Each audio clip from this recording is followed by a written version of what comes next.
Estamos a viver hoje a época da famosa teologia dos 3Ds. Eu gosto de dizer isso.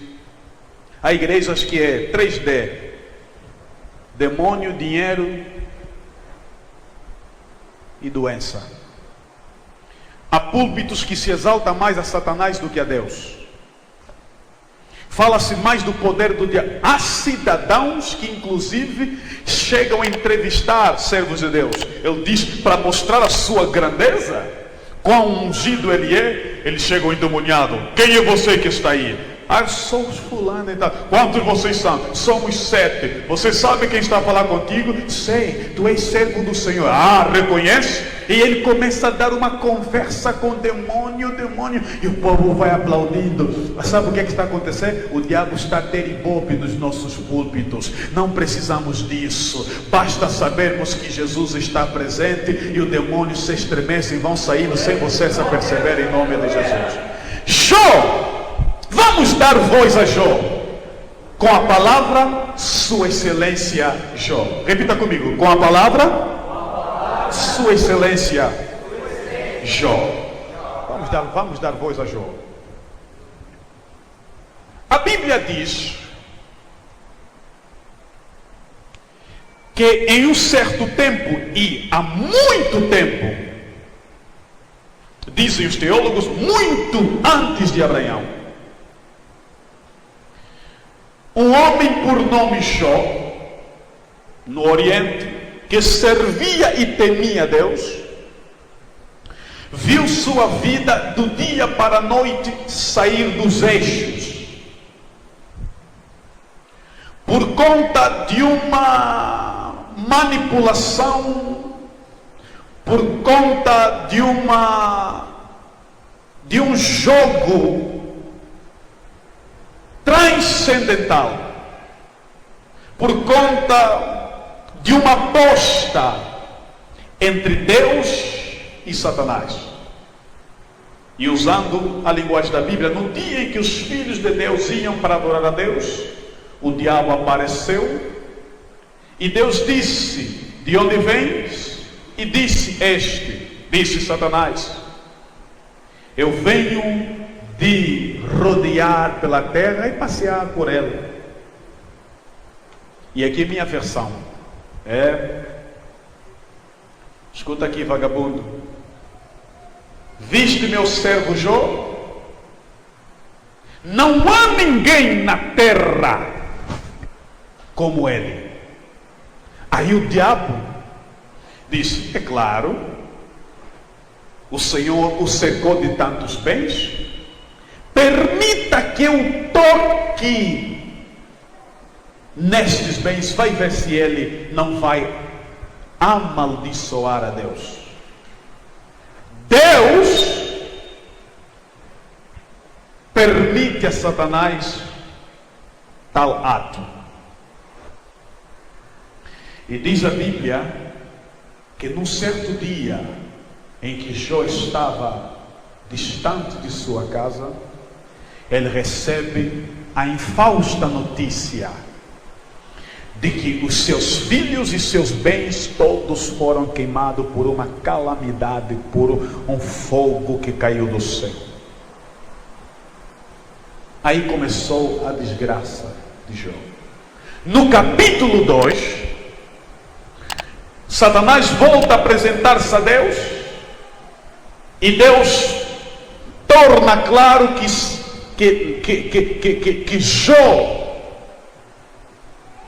continuou firme naquilo que Deus dissera que ele era.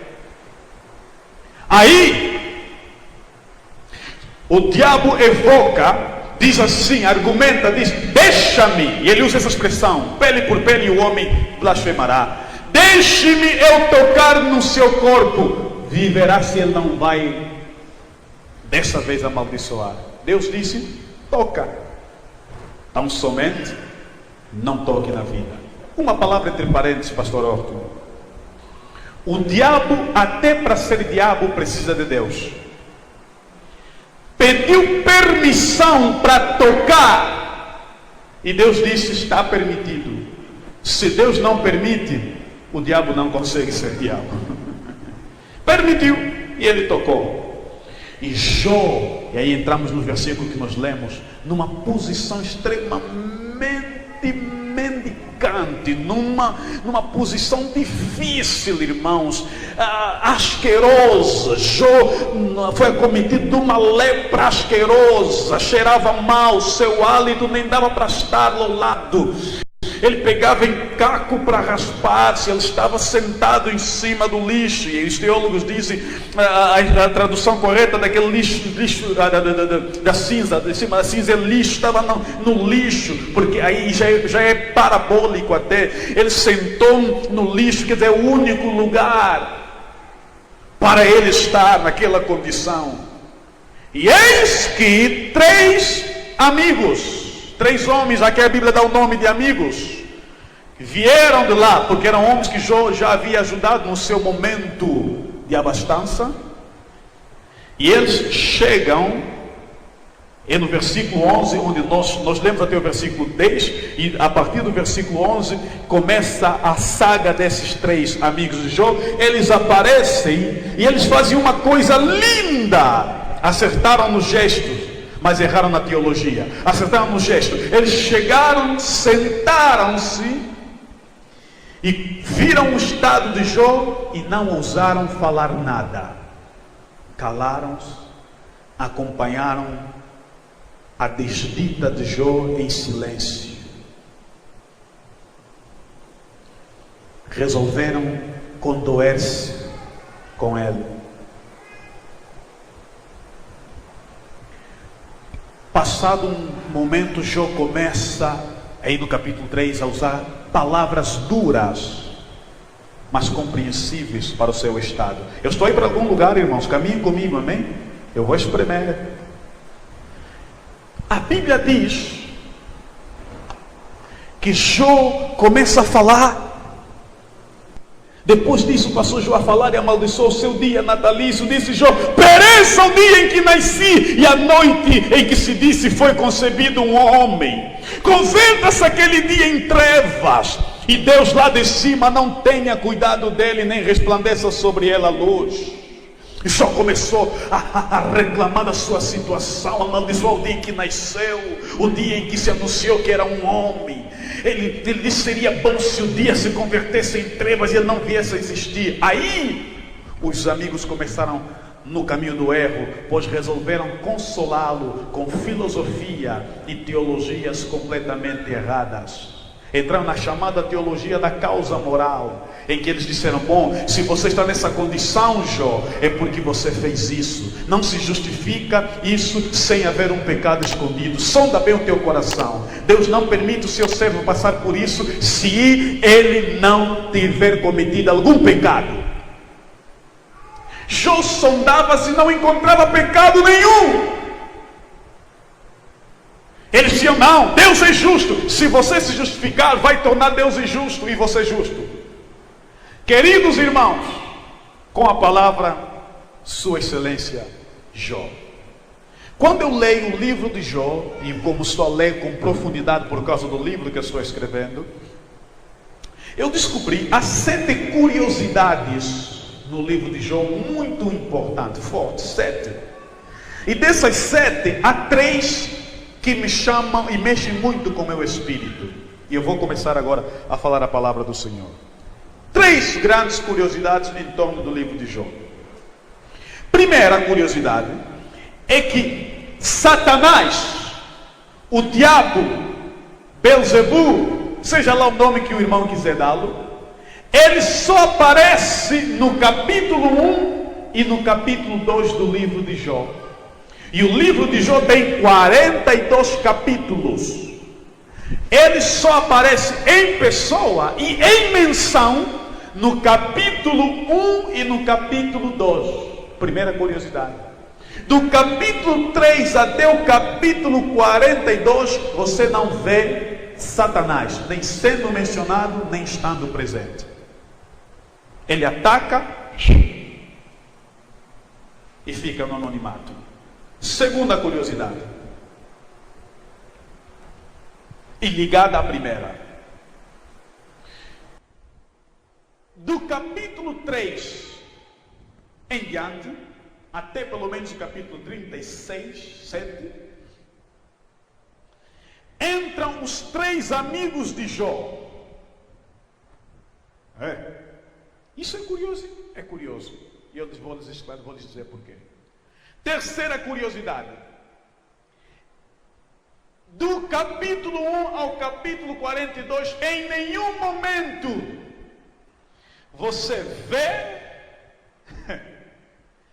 Jó falando, mencionando, exorcizando, repreendendo, lamentando. Em nenhum momento você vê a Jó falando ou mencionando o nome de Satanás.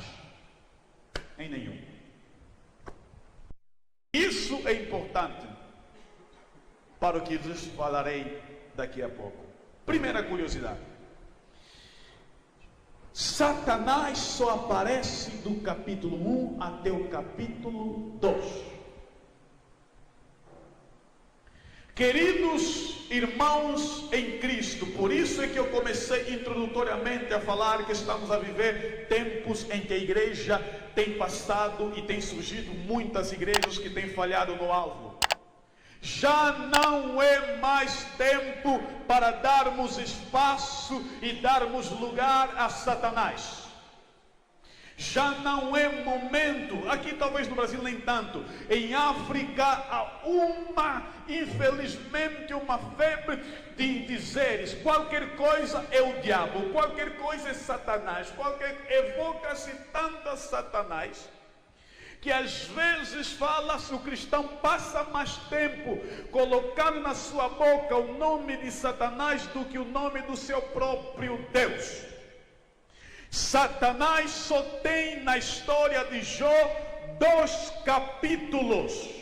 Nos outros capítulos, Jó melhor dizendo, Deus é quem é o objeto do temor, do culto de Jó.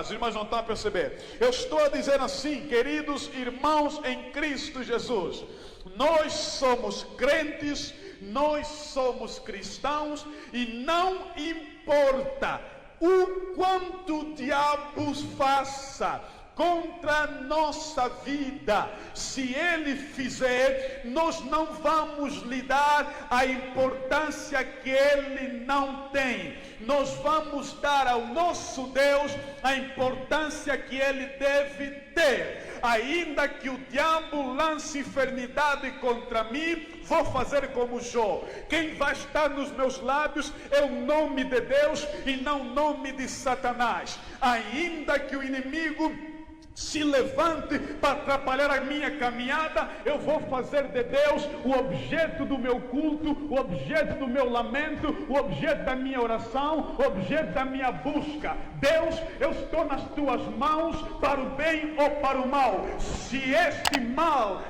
que se acometeu do meu corpo, o Senhor permite que esteja aqui, o importante é que estou nas tuas mãos. Se o Senhor quiser, o Senhor vai fazer. Se o Senhor não quiser, ainda que eu queira, o Senhor não vai fazer. Deus é que é determinante na nossa vida e não Satanás. Não vamos dar ao diabo a importância que ele não tem. Mesmo estando doente, é Deus quem vale mais. Mesmo estando desempregado, toda a glória é para Deus. Mesmo estando em luta, é Deus que é Deus em nossa vida.